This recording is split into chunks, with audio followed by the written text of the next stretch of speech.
Pelikaka, bisoni ostokufa, mutu atika la tepo, tozomona lokolo ndireti, lukute leki. Ma mise examen, mobala le lagate, basi na motema. Réponse à pesa biso zalikaka, yondo ko bongisa mboko yo. Po tozomona mboka ngo banda élection esalama. Likambo moko ya malamu ezate. Président oyo azobukonzi, soki azalaka président, soki azalaka nani yo, toyebi te. Ero tikali, ezaka bacha moura, na fa de se baya babakisa ba awa. Pour tous les sortes, il y a des voleurs, baza awa, bache bango ala, na rompanga ba. Te fa nane ya totanga bula fufu to romole ya totonda te.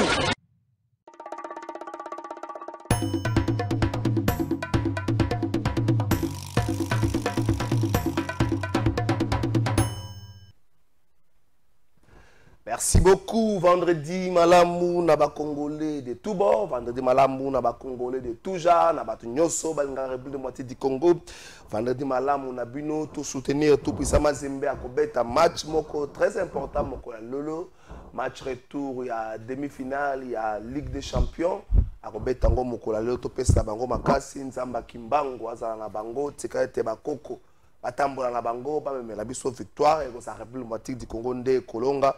Joueur Mazembe to pesibino makasi staff technique et puis dirigeant Mazembe to pesibino makasi tika ete bakoko ya biso oyo bandimisaka bango makambo ebele na fimbo baza na bino batambo na bino elongo. Vendredi ya lelo toza ko sukisa semaine makambo kolobe kozala ekosila mokolo oyo mvwa makopesa valeur na mongamba mokolo oyo tokotika kosambela pona kolia mokolo oyo tokotika kota retraite pona visa. Mboka batu bakota ka retraite pona visa pasteur pas azwiner moko azwi penza titit moko sérieuse osambela pona passeport na sambela passeport po mutu azwa visa zoka ebite bozoki mande mboka abosani yango bon na ebite makambo ani sokosila tokotika makambo tokozanga makambo koloba topesi bino makasi ba élection ya ba gouverneur eza prévu mokolo ya lundi oyo campagne bandaki uto mokolo ya lobi ekosila pe lobi samedi na 0 na minuit ekosila les campagne ekosila na part na province Équateur aussi quand on a des bureaux définitifs des bureaux parallèles kuna élection ekozala te mokolo ya lundi assemblée provinciale pe ba siège raté depuis vice premier ministre ministre intérieur avandisa bango bazoza jusqu'à nouvel ordre tango nini bakozongisa bango na kimia pe ba reprendre ko siéger côté kuna élection ko sala matin na Kinshasa ba candidat baza ko lekala modna modna lolenge na ye pona kopesa mayele pe lolenga zo kanisa ko kamba Kinshasa liboso ya ba députés provinciaux to sengi na bino bosala ben mosala ba députés provinciaux to sengi na bino bosala biso choix moko oyo ko permettre à ce que Kinshasa elongwa na esika o tozana ngo esika oyo gouverneur ngo bilatikeli biso ngai te. Est-ce que vidéo là bazali ko yembela ezali batu ba yembela ki elobi eloko pesa ki batu susu pasa ki ezali boso na ye oposa le pe o ne ko ba kofi okitikiti mukete okuta na so okitikiti mukete na mboso donc ça kota ba mboso donc ngobila mboso na fe mboso moya bima te pour le tout vers zanango mona rave o tale fe mboso bona c'est rétro venez peut-être comportement qui que c'est scanté to nengene bon mboso za patriarche mboko mbuta mboso siko zali to pesio mbote vital camera to zelo na makambo belé to zelo na makambo belé ba fonctionnaire salaire comme la caca de chat côté ko lekilezo ye banate espoir ezate donc ce que ko bimi bitango to kota kabilo ko to ba tengo ngani ko bima mais pendant ce temps to ka mboko mbongo ebunga ke lobaki nango pasteur John abiso bolali na Congo bokasa kwa mboka ngo epumbwaka ekeko loka côté ya basasu ekeko loka kota ba Macron so ko la mungi na tango bomona ka ba détourner 14 millions ba détourner 100 millions mais mboko ne to mona yango na buté sika ba ko détourner le mbongo to yebite sika ba ko détourner le mbongo to yebite mais nenga ni to la muka boy on a lobaki te bazali ba candidat gouverneur na ville province ya Kinshasa ba kozala ba bandaki depuis mokolo lobi kozali bosse ya ba député provinciaux mwana mboka ingénieur Hubert Mamba akozala lelo Hubert Mamba akozala lelo liboso ya ba député provinciaux ye aye ko pesa makanisi na ye pour permettre à bango ba voter à cela qui est invité na biso mokolo ya mercredi boyoka qui est na likambo etali insécurité boyoka qui est na likambo etali urbanisme boyoka qui est na likambo etali transport en commun boyoka qui est na likambo etali kuluna na kati ya mboka oyo ndenge nini pe sikani na kozwa mosolo po ete atombola mboka oyo ingénieur Hubert Mamba ye wana azali candidat numéro 20 boyebisa na bandeko na bino ti boyebisa na bandeko na bino boyebisa bango bo présenter bango ingénieur Hubert Mamba po azali pe candidat azana makanisa azali pe na CV moko costaud asi asala kota asalaka yibaka mbongo te kota asalaka atiaka basi na bana te kota asalaka bamakangu bakomaka ebele te na biro kota asalaka ye wana ingénieur Hubert Mamba boyebisa na bandeko na bino ye wana. Merci beaucoup azali pe candidat bango bazali pe ba candidat Ticket Deo Kasongo et puis Guy Richard Malongo bango wana Deo Kasongo mokola lobi bakendaki kopesa matondo na lokumu epa ya papa Simon Kimbangu bakendaki kokutana koyebisa na ye papa biso bana otoye mabelo ya Kinshasa eza na bokonzi na yo biso bana toye Deo Kasongo kini ya sika azana makanisi ya kotombola Kinshasa je crois que bolandaki programme na ye azana makanisi ya kotombola Kinshasa azana makanisi ya kobongola Kinshasa asala pe ba preuve na ye na oyo nyose sika leka asala mosala emonana soka simbe logo yango pe briaka Deo Kasongo Guy Richard Malongo bangwana bazali ba candidat numéro 14 boyebisa na bandeko na bino bazali ba député provinciaux Deo Kasongo Guy Richard Malongo yewana nasuki sana bango mbale wala mboka Daniel Bumba nandeko Edi Yeli bokulaka Edi Yeli bango mibale pe bazali ba candidat numéro 31 bango bazali ba numéro 31 bango bazali ba candidat numéro 31 Edi Yeli nyoso asimba ke bruyaka soki boza mpe na image ya commune Ngiringiri commune sana ba entrée ebele yana ba pont koleka na Gombe po Edi Yeli soka simbe loko ebriaka aza na passé moko ya malamu na business na ye ba faire zimba et mata po Edi Yeli boyebele na kopa politique te makamba politique ya kotsa ko mikolo boyebele dans les affaires côté asalaki kombo côté ya mataki bango wana mibale bazali ba candidat numéro 31 bandeko Kinshasa boyebisa na bandeko na bino bazali ba députés provinciaux Edi Yeli Daniel Bumba to Daniel Bumba Edi Yeli bangwana bazali ba numéro 31. Merci Nabino. Ba ko continuer lelo batu ba okende koloba kuna batu ba okende koloba. Ba grand électeur batu ba okende koloba. Des invités ba ko za na biso wa Ale Bolodja kangamba pesa so bomone biso Ale Bolodja boye bisa ya mbango émission c'est bandi na Timothée Lenoir. Vous allez deuxième mi-temps liboso les gars qui première mi-temps les gars qui bomona qui en deuxième mi-temps tout sous qui ça. Est-ce que l'union sacrée est comme une soukate? Est-ce qu'il ne faut pas que Félix Tshisekedi essaie de penser à autre chose que l'union sacrée? Est-ce qu'après primaire l'Assemblée nationale, après ce qui s'est passé l'Assemblée provinciale le week-end passé, il ne faut pas dire que le temps de l'union sacrée est révolu? Est-ce qu'il faut penser à autre chose? Retard n'a sorti à gouvernement. Batu msusu balobi eza kotika libre champ na batu oyo bakanisi ete bakoki kosala nyonso na mboka na biso surtout bato bazali ba ministre sortant batu msusu bakanisi eza kotika bango libre champ ya mwa baku ya mwa mafia ya mwa makambo ebele. Est-ce qu'on ne devrait pas avoir un modèle oyo eza kobatela biso na ngonga oyo ti gouvernement ya sika ebima eza maïto kovandela moi le papier ko na bande ko na plateau par rapport et à compétition za ko sala manangamba ba assemblée provinciale Timothée Lenoir sur le plateau le temps qu'aller Bolodja kotaka de ko Timothée Lenoir na pesi mbote ndeko Kalafai, je suis très flatté pour l'invitation na yo et na Alain Bolodja il faut pas filmer kiti na ndenge za vide pour na ye makasi na ye na bampungu do lelo fona chekao lelo na ye na bampungu na ba loge nyonso. Donc, une fois de plus, merci à Congo Web. Ndeko Trésor Kalafai, j'aimerais que vous permettre un gars, j'ai un petit souci. Moi, je suis citoyen congolais, je suis de l'Union sacrée, mais nazaka contre injustice. Nazoye bete la batuli solo en République démocratique du Congo, dans la ville province capitale, commune de la Gombe, avenue de la Gombe, numéro 311. Il y a un certain papa Augustin Djamba Lunda. Oyazananda Kunaye à Somba depuis. C'est une belle concession. Concession en gros d'ailleurs, mingi mingi bato bazakuna comme locataires sont des étrangers, ba diplomates na bata basculture des Nations Unies, mais aza victime bazolinga ba boto la enda kuana.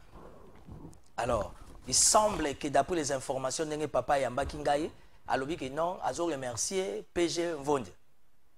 Firmin Mvombe azo accompagné na kati ya démarche. Alors, plusieurs fois il est tombé victime et assassinat. Alors, réquisition, il y a parquet et PC la police. On tape sur ordre, la policier a ébanité. Baye kokangaye, balingi ba bomaye, de justesse, batamite amalam bakote azongi nandaku. Ba réquisition au travers l'auditorat général, il y a mon mboka général Ikoulia a PCE ba peine.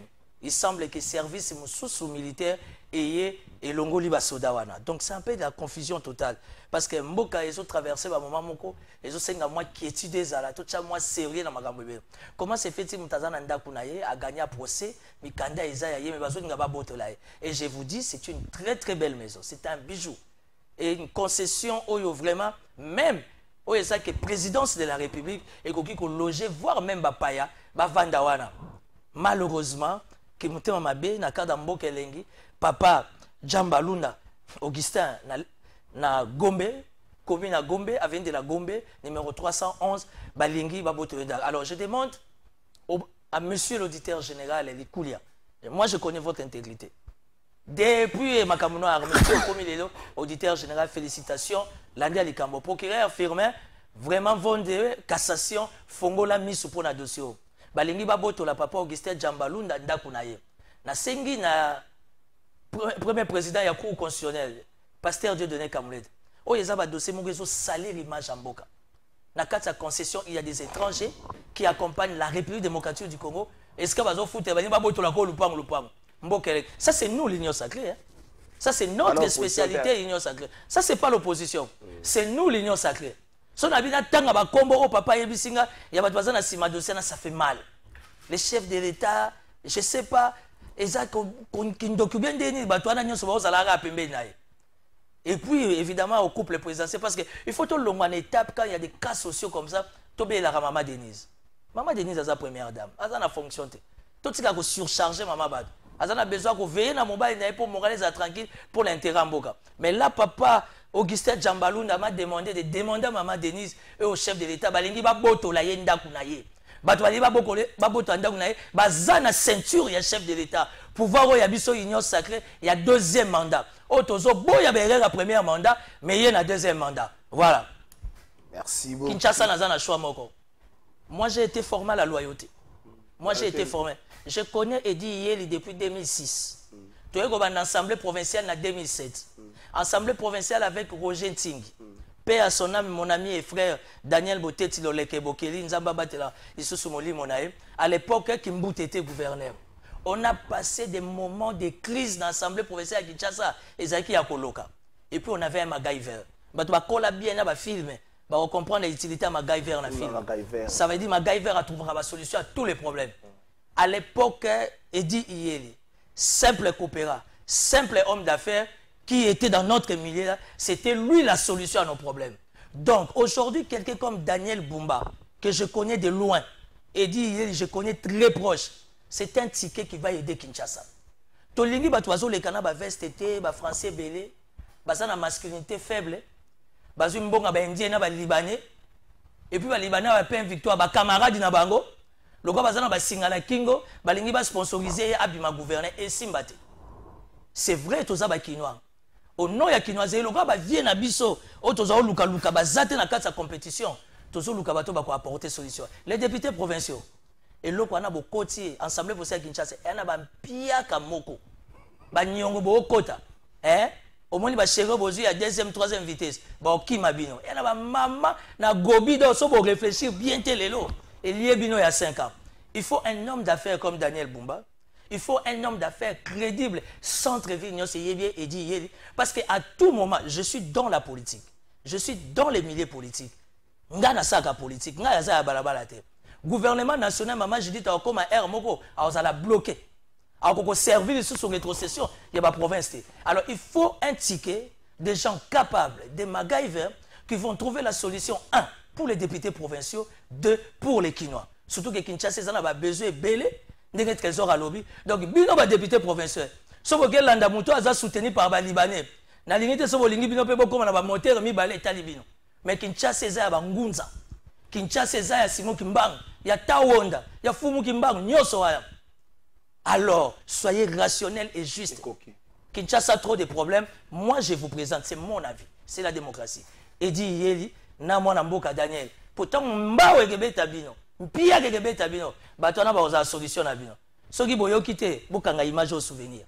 Merci beaucoup à Timothée. Parce que mon masculinité faible, on a une solution à l'art. Pourtant, les Libanais vont retrouver un terrain dans le côté. Ça, c'est un élément important. Merci beaucoup, Timothée Lenoir. Élection Kozala Mokolo ya lundi. Nzembo Zara Moko, Mbongo Zata Makasa, tous les autres sont députés professionnels Nyoso ya Congo. Kati Kabisu. Mbongo Zata Makasa. Faites un choix responsable. Tout ce qui est bino libre champ, vous un choix responsable. Surtout présenter Bino Raka, Bato Otomoni, Kebaroui Kotombola Kinshasa. À vous de faire un choix. Oui, moi, je suis assistant dans les cours de mathématiques. Merci beaucoup, Timothée Lenoir et Fika. Est-ce que l'union sacrée est Kabwana? Est-ce que l'union sacrée? Papa, vous avez un problème d'habitude apparemment. Quand on a répondre. Allez, bolo déjà commis à Pisa, tu n'as allé bolo en direct. On a bien gagné allez bolo en direct. Allez bolo joa commis à Pia, commis à Pia, allez bolo joa. Non, regarde, je pas une sèche. C'est un problème. T'es carburé, il y a un problème. Carburé, c'est à compte-goutte. Et à compte-goutte, carburé, c'est au Kama. Nazana économie, carburé, c'est au Kama. Tu es évité. Président, au commis à Save. Moi, je à Bakadafi, ça c'est la coma. Alain Bolodjoa, Azakoya, Bolanda, Timothée Lenoir, Timothée Lenoir. Bon, avant Alain Bolodjoa, Kota, Maurice Gigandou, Pesanga document. L'accent de bosso contrat à Makambouana, page de garde, il y a contrat à Makambo, il y a forage, page de garde. Nango. Ngana Loloba Nangai, Nagoloba, il y a Melobela Pambate, page de garde, il y a contrat. Ce que vous avez Zibulimisu, vous avez dit Zibulimisu, au Komona ke Makamba forage, Wana, Yangoana. Vous avez dit page de garde, Angondenge Yeli, Bakominini. Ministère du Développement Rural, contrat relatif aux travaux d'installation des forages, unités solaires, de pompage et de traitement d'eau et de construction des stations mobiles de traitement d'eau de capacité de 2,5, 5 et 10 mètres cubes. Yango Makambo et Komamua. En République démocratique du Congo passe entre le ministère du Développement Rural et le consortium Stever Construct Cameroun, Sarle et Sotrad Water. Nakamba komeli yangwana. Ede na document moko na ena zo loba makamba document zo mona na tete document yangwana. So na bino expliquer na bino ndenge nini ba manini weza composer pour comme na monta wana. Bokolo bo trésor ena ba monta o ena ba monta ngana ko ena ba monta te. Mais na kati ya ba document na zui eloko liboso ya pas marché de gré à gré salami. Ça pour autant, autorité à marché public à la saisie. Autorité à marché public, bah, comme là qui est, peut répondre qui est le ministère, il y a développement rural le 20 avril 2020. Pour la COVID, ça veut dire que suite à COVID-19, moi, c'est l'appel d'offres consortium Oyo, bah, proposer naïe, à mon yangoza concession moko crédible, parce que ça la misala ba place et belé. Après ça qui bon c'est là, na ministère il y a développement rural a signé contrat na bango pe banda mosala. C'est ce qui a été prévu. Wana nakati ya ba document na. Merci beaucoup Maurice Gigando. Phase ba document wana esili. Phase mususu ezali nini?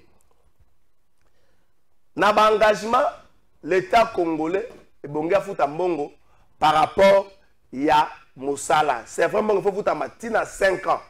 En réseau il y a 80 qui na 5 ans. C'est la 400. Il faut 80 par an, 80 par an. Mais Bango peut va fournir à l'État congolais au moins c'est là 200 et quelques forages. Mais ça, débat ils ont se situé à niveau ça les forage tout court n'est que ça la rango na Kinshasa té ce qu'on t'a déjà en tête ça forage tout court té c'est ce que les gens ne comprennent pas ça forage tout court té parce qu'il y a ils ont ba installation solaire ils ont ba paramètres ebelé ndeko s'il vous plaît na koyamba téléphone ça forage tout court té ça ba paramètres ebelé phase bonga ki bango ba livrer na l'état ba quelques sites yangwana o bonga aussi la phase ya liboso na année ya liboso ba quelques sites yangwana mais suivi à ba travaux et donc ça le ministère de la finance suivi à bas travaux il fallait ça le ministère du développement rural ministère de la finance azoya ko intervenir dans la phase ya mbongo n'est-ce pas ministère de la finance azoya ko intervenir nyonso bonga salama o mutako ne ko landela na contrat ba préciser bien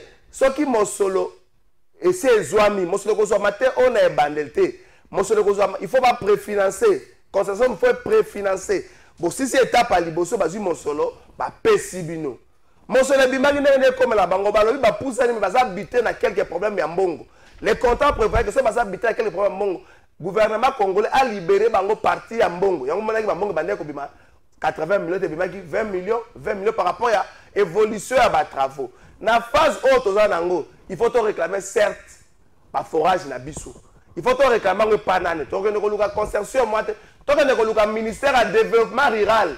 Il y a des maîtres d'ouvrage, le ministère du développement rural, il y a une concession matière de pression.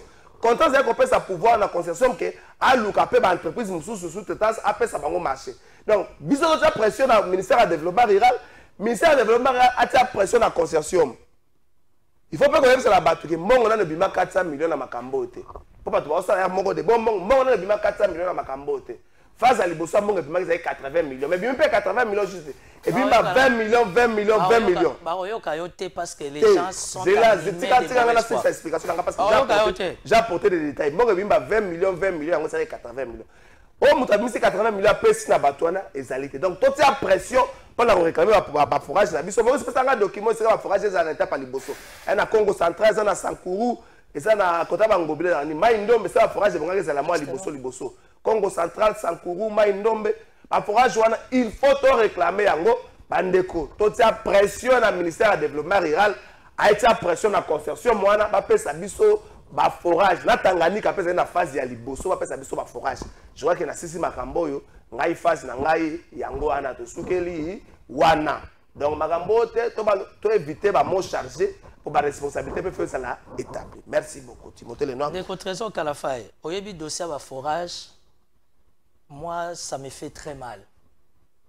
Batuba Benginga, Bakomelinga, les Noirs, tu te prends pour qui? Yo comme quoi attaquer les journalistes, c'était. Ngaza quoi attaquer les journalistes, c'était. Dans le cadre du journalisme en République démocratique du Congo, il y a des gens qui sont sérieux. Il y a des gens qui sont intelligents. Au-delà même, il y a des gens qui sont très brillants. Ça veut dire qu'avant ça, la tweet, avant ça, l'analyse, na WhatsApp, na Facebook, pour ça, la show, il faut qu'on na kata mozindo. Malheureusement, aujourd'hui, avec les réseaux sociaux, na ba zoba, ba comment na ba mayele. Parce que je conçois ça mal. Un dossier aux anaba méandre nangote. Tu vas te permettre boutou namo de tirer. Aujourd'hui, tout le monde. Moi, je ne suis pas des finances. On n'a apporté pas Nicolas Kazadite. Tout le monde dit que non, Nicolas Kazadaza mouillé il faut kende. Mais la République va continuer. Finalement, allons-nous où? Si qu'on précision, il y a il y a 2 semaines, Yango Kalafa, il a approfondi ses investigations pour vous dire qu'il faudra poser la question du développement rural. Et ça, forage bayete qui va déposer. Il faut aller tout le contour. Les paramètres et ça en sécurité, et ça en aboye, et ça en aboye. Donc c'est malheureux. Pourquoi? Parce que tu retrouves des journalistes qui ont même la plume. Parce que Missoussou, excusez-moi, vous aurez ma bête. Ah, journaliste, ça m'a commaté. S'il vous plaît. Mais, nazo ça balance. Moi, je fais des analyses. Journaliste à Nzambete. Oh, très aiguë. Tika, biso tout bala gisasa. Journaliste, oh, ya Nzambe na gisasa zate. Le tout puissant na Kinshasa zate. Je suis au regret de constater, quand toi tu fais des analyses, ça t'écoute quoi? C'est ça l'élégance. C'est ça la politesse. Mais quand tu retrouves des journalistes impolis, s'attaquer directement à l'individu. Ça n'a rien à journalisme. S'il vous plaît. Parce qu'il faut que parce que journalisme, non. Question qu'on a terrain. Comme toi, tu n'es pas dans les attaques. Journaliste, pas tout le monde. Dans chaque cas, il y a des exceptions. Attaque individuelle. Individuellement, c'est quelqu'un qui a des limites. Parce que toi, tu y as réfléchi. Il y a 2 semaines, on a na Bolodjo. Olobi ko aussi l'élément d'ambu. Mais au Golobélango, tu recôtes dans Mozindo. Yo, on côté dans Mozindo, tu comprends que la responsabilité revient au développement rural. Mais tous ceux-là qui écrivent jour et nuit, Nicolas Kazadi, Mouyibi, Bouenaboué, bref. Donc Nicolas Kazadi, on l'a en côté du gouvernement, ok. C'est quoi ensuite? Toi, regardez le forage, Nabiso. Makamba forage, vous là, je ne vous connais pas. Quand vous avez attaqué Nicolas Kazadi, vous avez fait un nombre. Jamais vous avez ministre de la Finance. Ministère de la Finance, ils ont un monde de ministère tout. Donc, vous avez fait un nombre. Vous avez fait un il y a 2 jours, vous avez fait un bagarre, vraiment, quoi, vraiment. Vous avez soif. Oh, vous avez fait un nombre. Oh, vous avez fait un nombre. Maintenant, vous avez fait un nombre. Il ne va pas remplacer Nicolas Kazadi. Nicolas Kazadi partira. On va mettre notre ministre des Finances, mais ce ne sera pas lui qui vous donne l'argent. Parce que lui aussi, il a ses problèmes. Oh, il faut te rendre au public. Parce qu'aujourd'hui, on doit faire comprendre aux chefs de l'État qui sont ceux-là qui l'accompagnent et ceux-là qui n'accompagnent pas. Parce qu'il y a des dossiers, vous savez que c'est au niveau du gouvernement, pour l'image de la République. Bon, si on va décider, on va trouver une solution.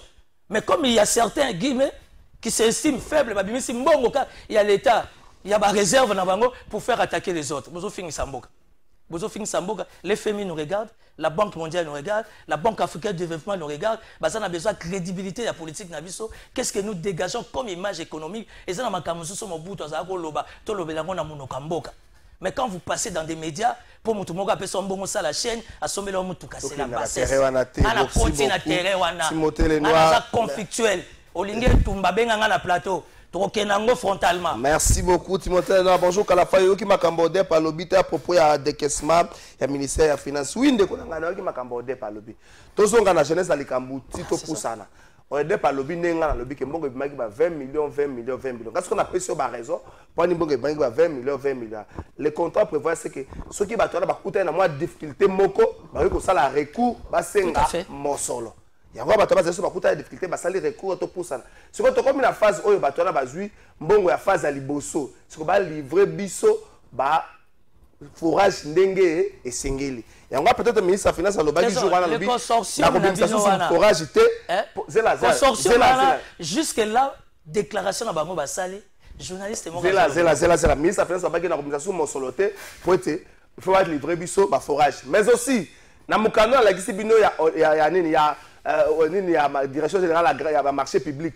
Le lobby de consortium est crédible. Mais ça déjà dans les pays de l'Afrique.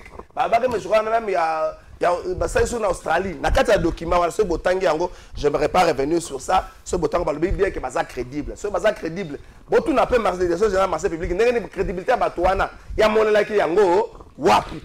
un document qui est crédible. Merci beaucoup tous ceux qui sont là. Timothée Lena Lengo kota na makambo na te. Heureusement tu as Dipro na Pninio. Tu as Dipro et nous réalisé émission les Dipro de Congo Maurice Gigandou. Ils nous réalisé émission aller Bolodjo Akoti, de Kalafaï vous voulez défendre cette mafia de Nicolas Kazadi, les cas de Kamere bis, c'est le pays qui perd. Jugel Luzolo depuis Mahamobutu. Ndeko Jugel, na défendre mutu mokote awa, la gisi contrat, la gisi ndengeni za la gisi signé. Vraiment ndeko nanga Jugel na Mahamobutu, ba la quartier nanga na défendre mutu te.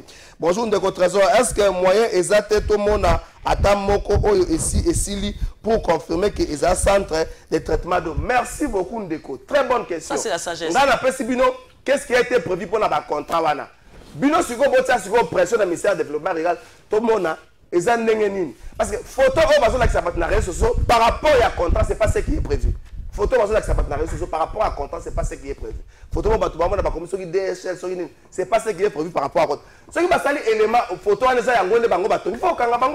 faut kanga bango. Ngana tina ko défendre mutu moko te position na ngai ngana ko défendre kaka nzala ya biso ba congolais ponga monde na bande misogo na on lete. Soki pe na kolia nzambe kaka yebi. Na musu pe na kolia te ko mona nango te. Président Ale Bolodjo nzambe kaka mutu ebita musu ko mona nango te. Mona mboka Ale Bolodjo na pesi yo pe mbote. Ah na pesa Timothée. Mbote ndeko na ngai, mbote na ndeko na ngai Timothée. En tout cas désolé pour na désagrément, on a commis vraiment en retard justement parce que la vie n'est pas gérée. Merci beaucoup. L'élection pour le gouverneur Ezali lundi. Non événement. Non événement en Équateur, élection que vous allez pour changer le moté. changer le roman côté pour l'année Gaza pour ça tout le bien Marambo Katiwan. Tena soko Mamba il y a gouverneur dès lors que le système de valeurs est changé était exaté. On aura le même résultat. Parce que pose à la gouverneure, il faut que non, continue à ça, ma la maman va tout mususu, ndo komi gouverneur. Il faut pas le il faut que tinda bambisi awa na Kinshasa au sein poli pour comme alors ça ne sert à rien. Et puis bah députés corrompus, corrupteurs, tout ça. C'est quoi on a besoin de quel type de société? Société à immoraux, au fait c'est qu'ils ont imposé biso. Moi je ne suis pas consommateur de ça. Il faudrait qu'il y ait le renouvellement de la classe politique. Le système politique est changé. Merci parce beaucoup. Que je doute fort que Mourir se développera. Est-ce qu'après la primaire au Salamaki pour la présidence et l'Assemblée nationale, il faut tout le bas, c'est les déclins ou encore la fin de l'Union sacrée? Il semblerait que Mbosso reste focus na il faut postuler, il faut postuler. Bah au bout de la député et opposition comme la majorité. Bon, si on a posé question, primaire à Ango et ça Maïpoine. Parce qu'apparemment les objectifs n'ont pas été atteints. Comment ça? Il fallait que mais le candidat que primaire ça n'est pas un candidat commun. Apparemment candidat commun a zaté. Oh, apparemment il y a encore des candidats.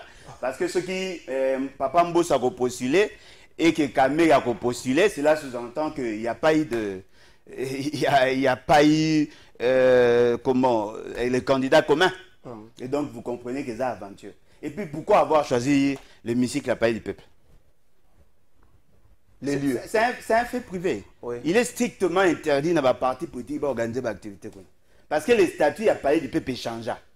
Parce que la philosophie a carné qu'on est au conseil. Et si là, comme un siège d'institution et comme un caractère sacré, un parti politique a eu ça l'activité, un regroupement politique a eu ça l'activité. Bango basali. Nakati wana tozoyo kabakanyaka ba corruption. Et puis na suka bateau bakene ko changer bazalika à 3. Alors je me pose la question, bosali primaire, siko élection na aux candidat. Candidat unique. Il faut la caméra. Bon bakassu na Mbosso. Mais son Mbosso na combo ya regroupement na ayesu ko postuler. La loi l'autorise. Non mais problème les ali bosco primaire et servi bino na nini. Parce que le même regroupement politique qui avait aligné 3 candidats alors que les une élection proprement dite avec 2 candidats. Vous changez l'autre. Hein? Et puis Mbosso a eu combien de voix? Kamé a eu combien de voix? 113. Ce qui veut dire que Oyo Kamé a salaka Liboso plateforme et voté. Il doit pas voter pour Mbosso. C'est qu'il a Bengi Kamé président de l'Assemblée alors que l'élection n'a pas été. C'est quoi confusionniste à Boué belé basangani stikamo. Nasuko yo aka corruption ça mi pas Mbosso abimi et primaire on est servi de l'autre. Mbosso ko mat. Pour kanisa nombre de voix Mbosso azui et car ya yena Kamé za mingité. Ceux qui bateau ba vota qui te ba participer Mbosso ko mape na 3 na 200. Kamé a tiré na 180 na et puis à Leli na mnorambo ka denga mesana parce que yeba dribler kaka. Yena dribler moninga te yeba dribler kaka. Non,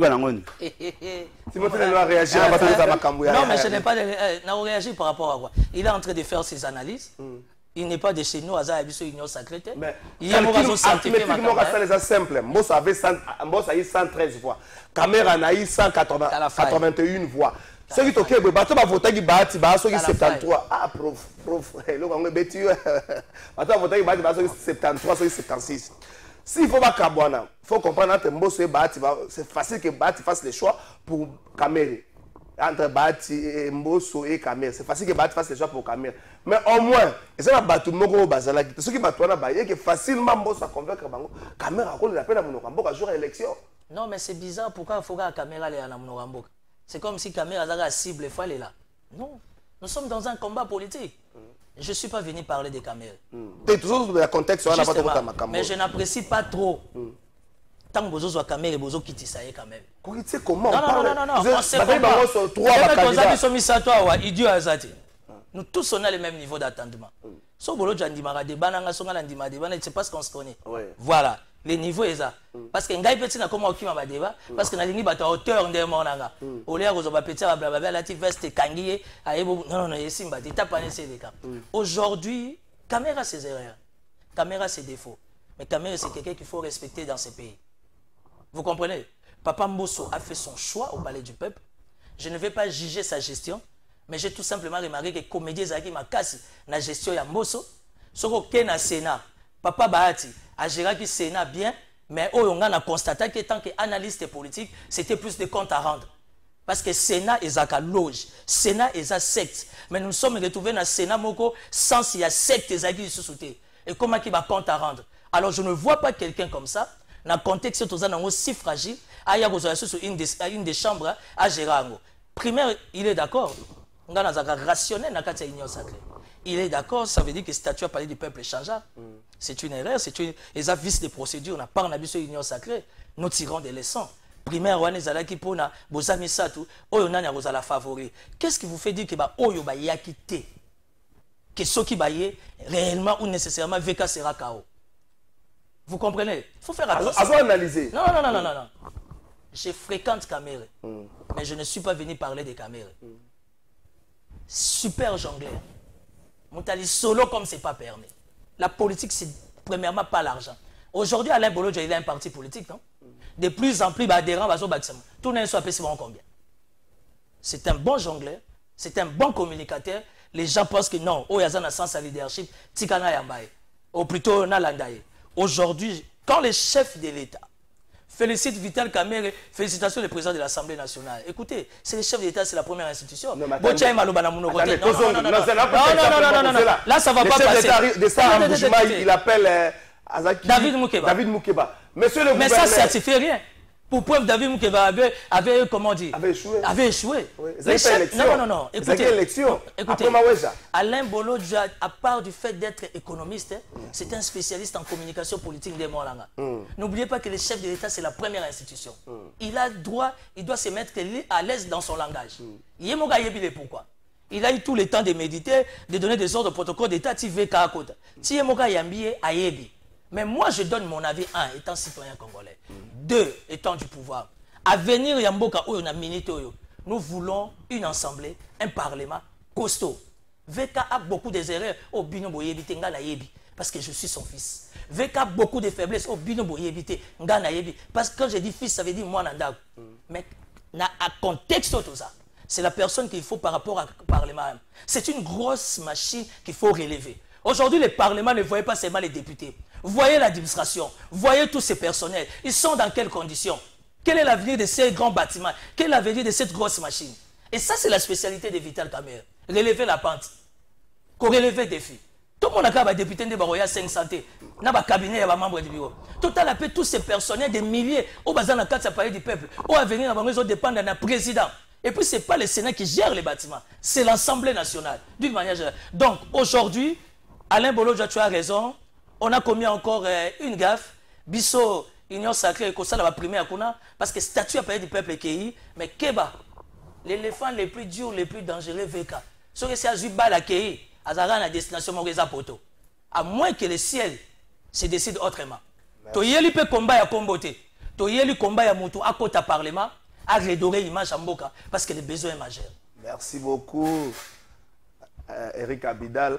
Azalagi Tangazo Beta, Balé, Ezana Barça, Ezana Pana, équipe de France, ceux qui attaquent Tika la Raye Moko. Je vais tourner coach avec Eric Abidal, il y a sur Kazaka, il y a mis Balé, mais moi, je vais boire à ma colopone pour maîtriser Bango. On ne sait pas, l'éléphant le plus dur, le plus dangereux sera ça qui est en face d'ailleurs. Au cause d'Eric Abidal, vous pouvez poser la question à Diatroba. Eric Abidal. Bonjour, depuis Brazzaville, Mboka, aussi longtemps que vous défendez les voleurs comme ça. Mboka, allais-je dire, c'est triste pour. Je vous trouve compliqué. Maman Divon depuis Brazzaville. Est-ce que tu vas défendre les voleurs autant que combo là-bas? De quoi les bojato kende? Nous sommes dans les Cambouya. Il y a dossier aussi à Makelele, il y a forage, il y a lampadaire. Aperçu dans un dossier.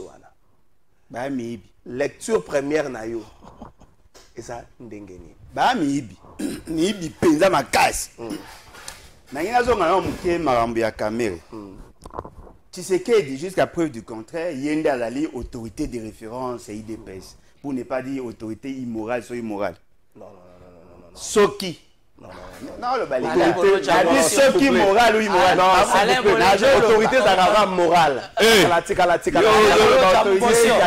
Yo autorité morale Alain Bolo s'il vous plaît. Je sais que tu as parlé au conditionnel. Mais pour qui Koloba n'a pas été ceux qui moral bien immoral.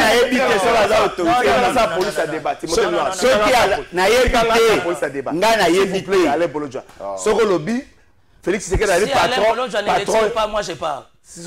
Patron, il y a eu des personnes. Mais le patron. Désolé. Patron, s'il vous plaît, s'il vous plaît. Non. Sauf que Alain Bolo a retiré en côté. On a retiré. S'il vous plaît.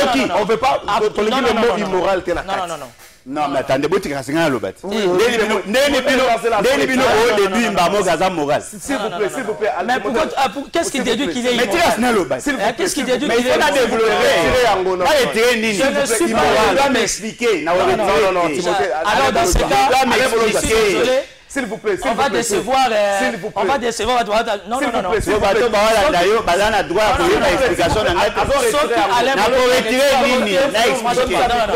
ne peut pas traiter le président de la République. Je n'ai pas traité d'immoral. Le président a dit immoral. Peu importe les partis, on ne peut pas traiter le président de parti moral.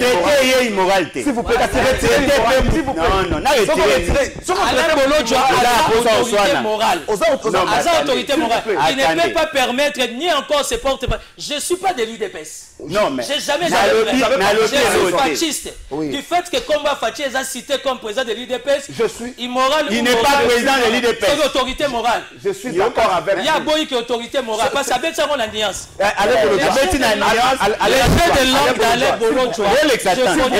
S'il vous plaît, Alain Bolocha. Tolingi Kaka. Désolé. On retire immoral la babni na yo. Botika ngana s'explique. Retirer nan immoral. Ngana retira boité botika ngana. Retirer nan immoral. Ça n'a retiré immoral il est dans le but kaza immoral. Non. Alors oyo kana explication immoral. Na go retirer te pour yo s'il vous plaît. On luka 3e minute parce que moi je continue. Voilà. Si vous voulez proposer les mamans. Ezali kamba pour ça. Si kana s'explique. Les mamans.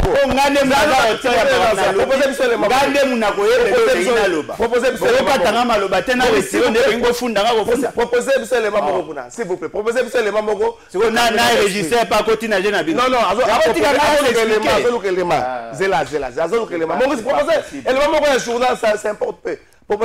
C'est pas possible, on est à Tchèque normal à l'aise.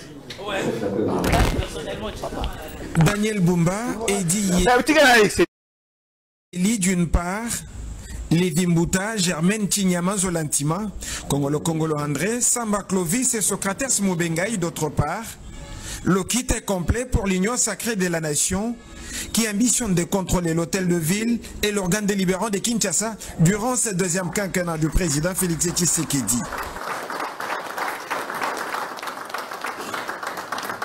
Tout ceci grâce au conseil sage d'un seul. Avec Augustin Kabouya, plus question de vivre la débâcle qu'il y a eu lors des sénatoriales de 2019. Avec plus de 10 députés, l'UDPS n'avait pas su faire élire ses sénateurs à cause des arrangements qui ont été compromettants au regard des objectifs du parti de Félix Tshisekedi. Le chef de l'État n'a jamais digéré ça. D'où cet appel de Mwanabouté à la prise de conscience. Merci beaucoup, Bandeko. Attention, Falagé qui t'attention quitter Alain Bolodjoa. On te donne le temps à s'expliquer. Vas-y. Bon, si vous avez temps vous expliquer, on attend vous expliquer, on attend vous sa réponse. Oui, réponse lorsqu'on dit soit moral ou immoral, cela ne veut pas dire que Moutaza immoral. Et là, quand il faut boyeba, bangonde ba commission autorité morale. Parce qu'en réalité, Moutounion a commis la fonction à président doit quitter l'organisation parti à politique a comme une certaine neutralité. Si vous le maintenez, ça devient de l'immoralité. C'est quoi le niveau de bomilanga? Kayango, souka kayango. Oh, papa. Il y a ton qualité. Et là, au mot est livré. Monsieur Félix Tshisekedi ne veut pas respecter ses accords. Ça, c'est connu de tout le monde. D'accord avec qui? Avec tout le monde. Que ça soit avec Dieu, avec ses amis, avec ses partenaires, il n'a jamais respecté ses accords. Moi, je ne suis pas avec Dieu dans la secret. Secret, Nini. Tu es prière. Prière, ouais. Tant que ça va mélanger, il y a chrétien. Je ne sais pas si ça va mélanger dans la tête, ça va mélanger. Et pas na biso quand vous croyez en Jésus, vous ne croyez qu'en Jésus-Christ. Oh, ça mélange. Ce qui est vrai. M. Kamer est lié avec Félix Sekedi dans un accord. Baza lié ba Ombale. Kenya. Bokonzi oyo ya Félix Sekedi za bokonzi ya Félix Sekedi Kamer. Tous à honnête. Ce n'est pas parce que na lingake mingite ne se bo sale mabena kangamiso. C'est Kamer qui a fait de Félix Sekedi président de la République. Yena Kabila. Bamboso babundisa ka Félix Sekedi na Kamer. C'est quoi le pouvoir ils a bango. Allez sur déjà mba liboso. Likemba mituni bale au lieu. Et bon il y a atiki au polia. Mais tika il a épais espace. Si vous ne respectez pas ces principes-là, c'est de l'immoralité. C'est de l'immoralité. Et là, monsieur Césali. Mais Kamer Azolinga comme président de l'Assemblée. Mais il a un passé lourd. Il faut nous capable soigner l'image. Il était lavé par la justice. À la justice a fait ce qu'elle dit.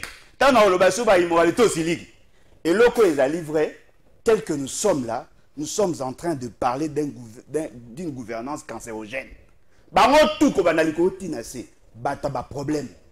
Parce que la manière dont les choses sont gérées, et là, on a dit que Kamer, pour qu'elle soit acceptée par Félix Sekedi, il faut la Félix Sekedi qui n'aura jamais l'ambition d'être président de la République. Comment ça passe Félix Sekedi à son deuxième et dernier mandat?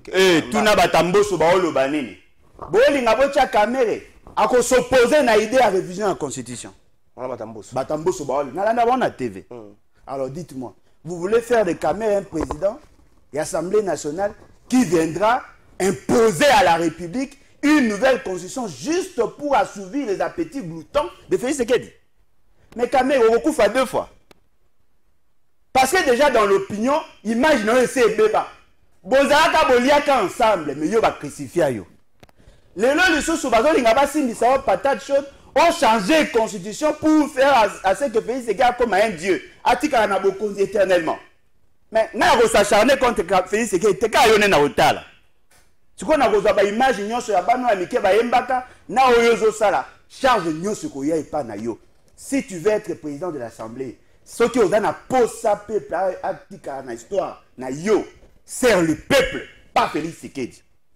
Alors, et là, monsieur Soto, il y a 1 minute 30 makambo ya lecture na yo par rapport à makambo. Non, je vais réagir. Ah, vas-y. Oh, c'est là. Oh, pas Faso. Faso Ndeli.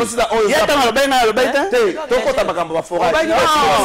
Ça, c'est ma réaction. Ah, ça, la nenga na salaki.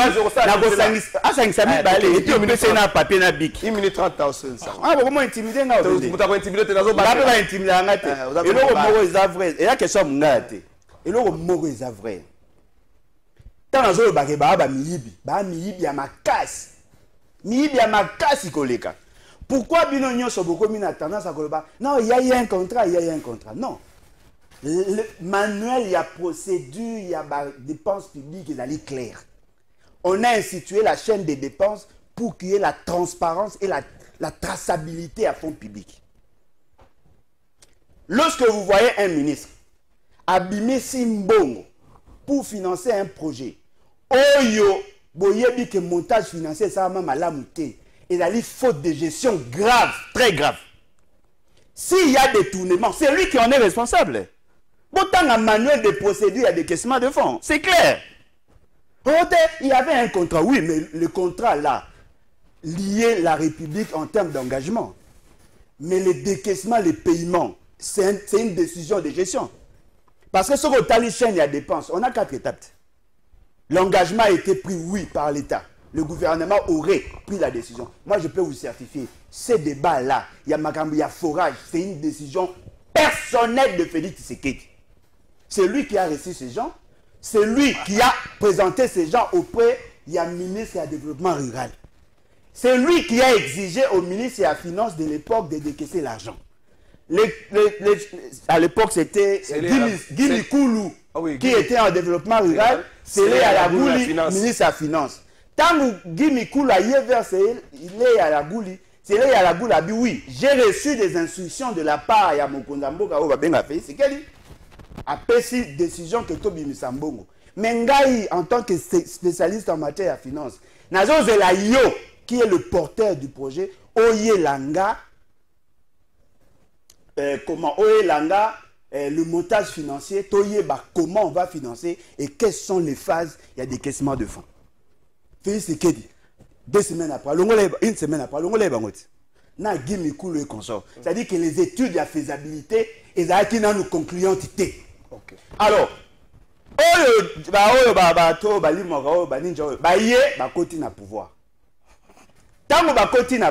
a trouvé le dossier. Mais les conditionnalités pour décaisser les fonds n'ont pas été concluantes. Sur base de quoi a-t-il décaissé l'argent? Parce que l'exigence, il y a prédécesseur, il faut qu'il y ait une étude financière afin qu'il va décaisser l'argent, avec un plan de décaissement. Tout le monde, bon, limite. Si vous avez combien de forages? 1000. 1340. 1340. Tout le monde a montanté. Ça 1340. Non, phase à l'Ibosso, ça va 200 quelques par rapport. Est-ce que ça l'a mis? Ça lui a rendu l'État a réceptionné? Non. Alors, toujours ce qu'on a pris. Mais il y a des séco. Des séco à ça la Kayango. Des séco à ça la forage. Pour tout n'a pas des séco. Déjà, pour le cas 30 000 $ pour lancer un forage, non. Ce qu'on particularité, il y a 297 000 € tu as. Merci beaucoup. Après, dans ce cas, dans aussi, ça ne pas des accusés. Bon, il y a plainte. Il y a se défendre. 30 secondes. Vas-y, dans la sécurité. On défend le peuple. Vas-y, dans la sécurité.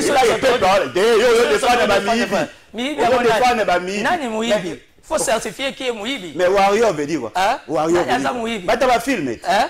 Wario veut dire quoi? Filmer. Wario déjà synonyme avec Mouibi. Il y a Gbalima. Et l'autre, c'est déjà que c'est grave quand tu certifies que ces marchés-là, les ordres sont venus directement du chef. Non, mais je l'ai dit ici. Je ne sais pas si tu as vu la communication de Célé Yalaboul, il n'a habité. Non, mais attendez. Non, mais attends, Tindelingate. Soko Beti Lilo, na Internet, Okomona, comment le projet a commencé. Oui. Bon, c'est la recherche. Tia Yambara Pango, ils ont un net. Ils ont un net 2019. Ils ont lu. Yalaboul est parti, selon. À l'époque de Nicolas Kaza, les études approfondies n'ont pas été faites. Non, mais c'est pas décaisser. Non, mais s'il y avait ces études, Nicolas Kaza n'allait même pas décaisser l'argent. Oh, papa. S'il y avait ces études, Nicolas Kaza n'allait pas décaisser. Parce que ce qu'on vous dit là, ça les unités à traitement, ça ce sont des aventures, ce sont des kits. Et ça, unité, le quoi, ils disent, il y a un djili. Mais bon, là, qui s'en va, ils disent. Mais nous avons tous dénoncé. Nous avons image pour tout ça.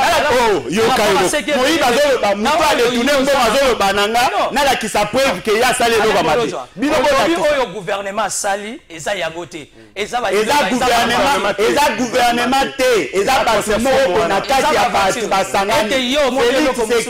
ministre du développement rural, votre famille ministre de la finance. Bangonde est responsable. Beaucoup ça lui n'a pas été impliqué dans ça. Oh. Ah mais oui, il va faire quoi qui Makamboye le Kananiva gouvernement. Est-ce que c'est dans Aliboso? Est-ce que c'est bon au centre financier Yazara? 330 120 milliards Yazara. C'est comme ça que tu vas emballer les gens. Il n'a pas eu l'étude, le niveau de la primature, directement la finance. On peut convaincre un élément.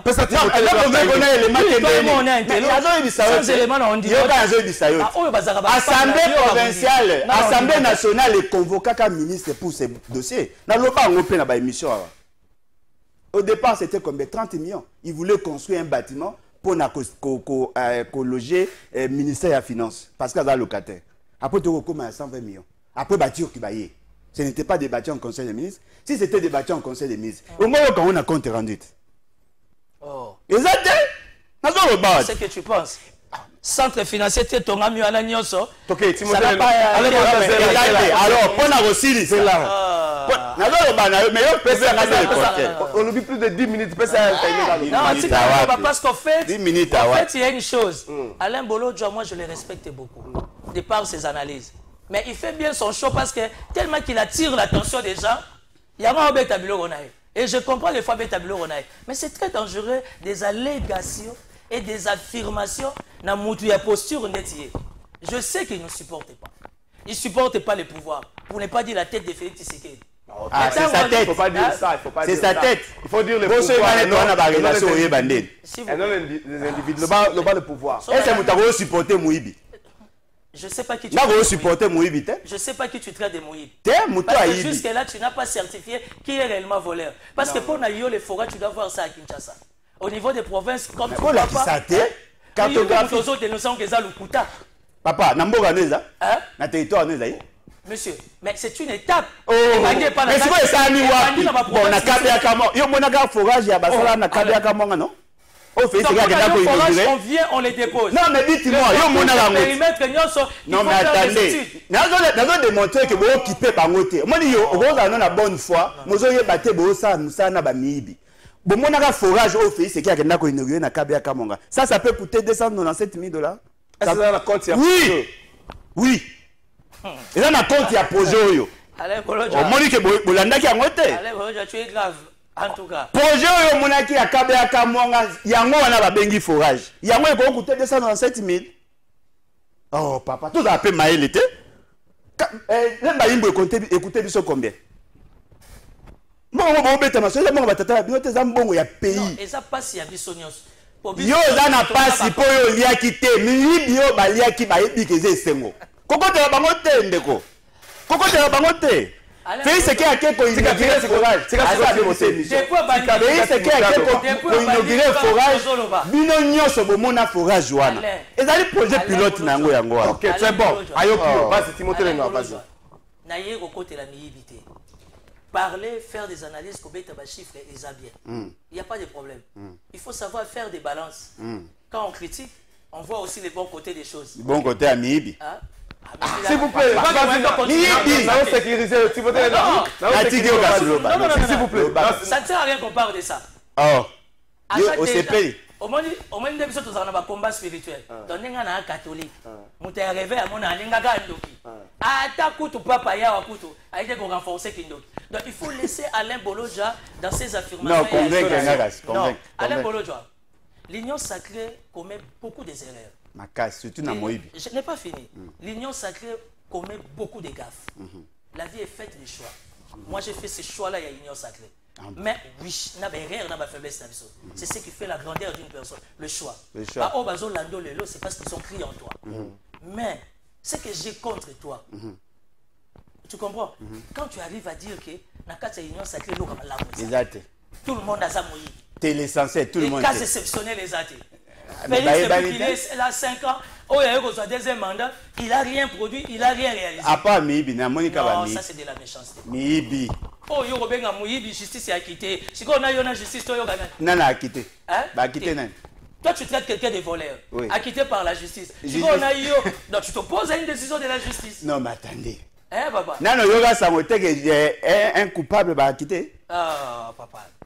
Est-ce que Miibi Salamaki oui ou non? Moi, j'aimerais te faciliter la tâche. Là, il est trésor Kalafaï. La disponibilité, je l'invite. Il a vu sur la liste à Miibi. Parce qu'il y a sacré. Mais si on a une liste à Miibi, il y a une liste à Batunio. Mais il y a un nango. Non. Au moins, peuple, on va gagner le Kabasantuné. Ah, bah, Miibi. 2 minutes aussi sur cette émission. Pour permettre à Bazola Nabiso Bayo Kabino. Les gars, 2 minutes. Merci beaucoup. 2 minutes, c'est pour permettre à Bazola Nabino Bayo Kabino. Pesa et Casimir, tu vois. C'est la Pesa Bino 1 minute, 1 minute. Et yo Pesa à 1 minute 30 à récupérer temps. Yo, 30 secondes. Là, 30 secondes. Mais supporter des réactions. C'est bon. Timothée Lenoir. Oui. Est-ce que dans tout ça, dans ma camion solo, moto, il y a forage, est-ce que l'essentiel, les alités, on a quand même un forage yango, na point oyo, l'accès bien liste, c'est là qui na phase à Liboso, Congo central, Sankourou, Tanganyika, Maïndem, ma province c'est là qui cible la phase à Liboso. Est-ce que c'était pas important le bateau mona attends ma forage yango na ma province? C'est très important. Ba balé yango na forage phase à Liboso. Nous sommes tous la population comme il y a déjà une liste par-dessus tout. Tout le monde a gopé et que ça a vu sauver. Moi, je n'ai pas dit que Alain Bolo, il a tort à 100%. Tu sais pourquoi Alain a démission là? C'est par rapport à niveau de la rationalité. Vous comprenez, hein? Oui, moi-même, on a le choix. On a des erreurs, on a des faiblesses. Mais j'aimerais que quand tu critiques, autant la paix du bon côté. Mais dis-moi. Tu es que tu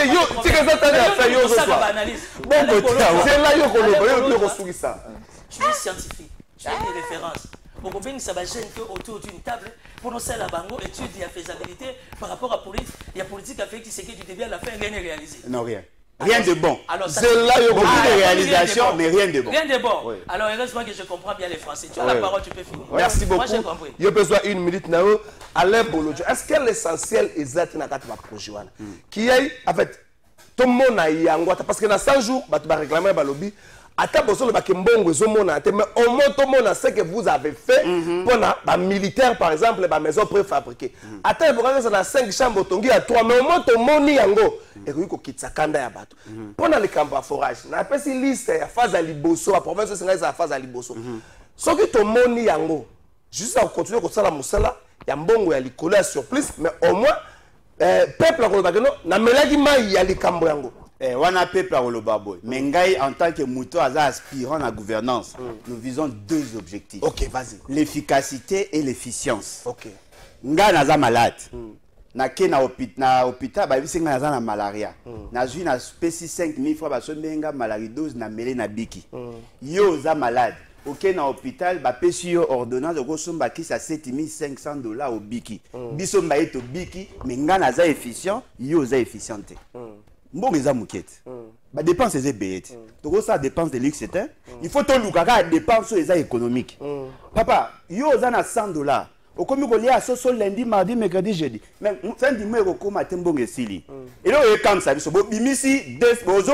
y a 200 et 400 millions de dollars pour un projet. Projet, non seulement que vous avez étude mabé, et ça a mis pété, mais au-delà de ça, dépense moussou, c'est bon, tout ça, tout salité. C'est ça le problème, la rationalité. Tu as ma solo à ministre des Affaires sociales. Tu as ma solo à ministre des Finances. Ceux qui ont fait les finances, ceux qui ont fait l'économie. Il y a des ministres des Finances à l'inga dépense. Ce qu'on dit ministre des Finances, c'est comme l'inga dépense mingi kanyaka. Merci beaucoup. Timothée Lenoir, merci Nayo. Alain Bolodjo, merci. Staff technique Mobimba, à la nouvelle récré. Jires, merci Nayo. Et allez, merci Nayo. Et très spécial, Juice Bongeli, merci. Maurice Gigandou, merci. Patrice Boto, puis Patrice Boto. Merci.